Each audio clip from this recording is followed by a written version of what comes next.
Friends, உங்கள் மலரக்கா எங்கள் வீட்டில் இன்றைக்கி கருவாட்டு குழம்பு சோறு வச்சு பார்த்தீங்கன்னாக்கா குறைக்கன் சோறு மூடி வச்சு கருவாட்டு குழம்பு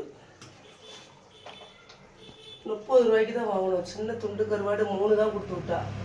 3 ஒரு சின்ன இது கத்திரிக்காய் முருங்கைக்காய். கத்திரிக்காய் முருங்கைக்காய் கிடைக்கலையே, பொங்கல் வரையும் கிடைக்காது.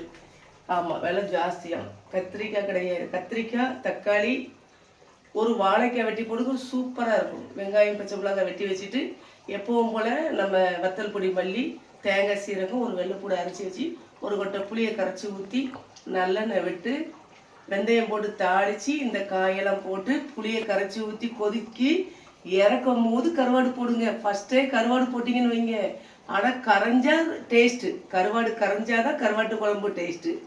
குக்கரில் ஒரு 50 மொச்சை கொட்டை அவிச்சு வச்சிருங்க. நைட்டு ஊற போட்டு அவிச்சிருங்க.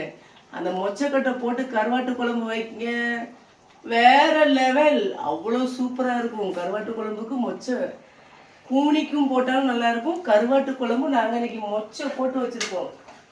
வேற லெவல் டேஸ்ட்டாக இருக்கும், சூப்பராக இருக்கும். நான் சொன்ன மாதிரி நீங்கள் செஞ்சு பாருங்கள். கருவாட்டு குழம்புக்கு மொச்சை பயிர் போட்டு ஒரு 50, ரொம்ப வதவதன்னு வேண்டாம், போட்டு வைங்க. சூப்பராக இருக்கும், நல்ல மணமாக நல்லா இருக்கும் கருவாட்டு குழம்பு. ஃப்ரெண்ட்ஸ், சாப்பிட்டு பாருங்க. நம்ம வீட்டில் என்னன்னு கமெண்ட்ல சொல்லுங்க.